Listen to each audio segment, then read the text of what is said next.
이 정경심 교수에 관련된 이제 3대 의혹이 있는데요.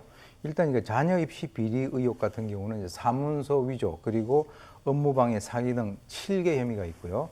사모펀드 의혹과 연관해서는 자본시장법 위반 그리고 횡령 등 3개 혐의, 그리고 증거인멸 의혹에 대해서는 증거인멸 교사 혐의 이렇게 되어 있습니다. 근데 이제 이번에 결과는 거의 비슷하게 나왔죠. 약간 이제 벌금에 있어서 좀 차이가 있는데, 네. 재판부는 이번에 선고를 하면서 이 피고인의 행위라고 하는 것이 단순히 자신과 배우자의 인맥을 이용을 해서 기회를 얻은 뒤 과장되거나 후한 평가서를 발급받은 게 아니다. 이미 작성된 그 확인서의 수정까지 요구를 하고 활동의 책임자가 아닌 사람에게 사실과 다른 내용을 알려줘서 그것을 갖다가 변경하게 했다. 즉 다시 말해서 적극적으로 관여했다라고 이제 본 것이고요.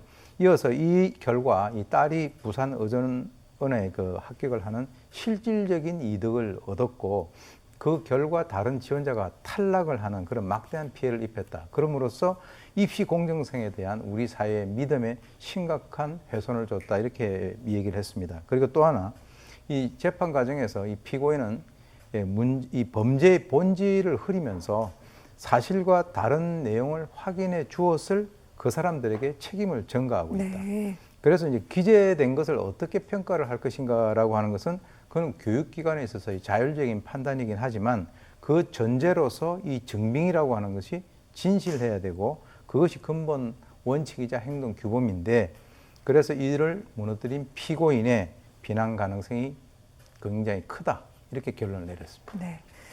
1심과 마찬가지로 항소심에서도 재판부가 상당히 꾸짖는 듯한 그런 모습을 보였는데, 일단 그렇다면 이 2심, 항소심에서 조금 달라진 부분이 있다고 말씀을 드렸습니다. 어떤 부분이 또 어떻게 달라졌는지 그 부분도 좀 설명을 해주십시오. 네, 크게 이제 두 가지인데요. 네. 이제 유죄로 됐다, 1심에서 유죄로 됐다가 무죄가 된 것이 있고, 무죄가 된 것이 유죄가 된 것이 있습니다. 일단 유죄에서 무죄로 된 것은 자본시장법 위반인데요.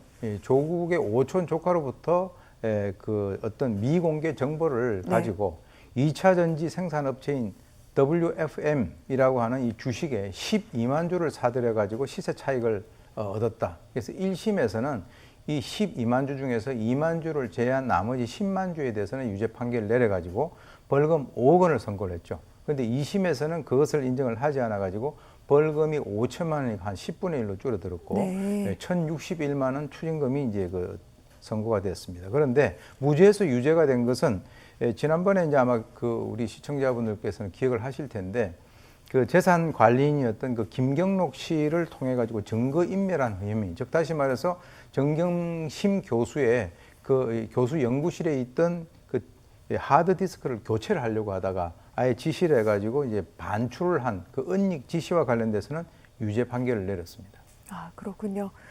사실은 은닉을 했던 자산관리인 같은 경우에도요, 얼마 전 유죄 판결이 있기도 했습니다.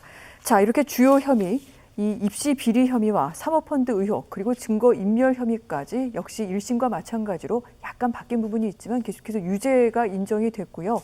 형도 똑같이 징역 4년형이 유지가 됐습니다.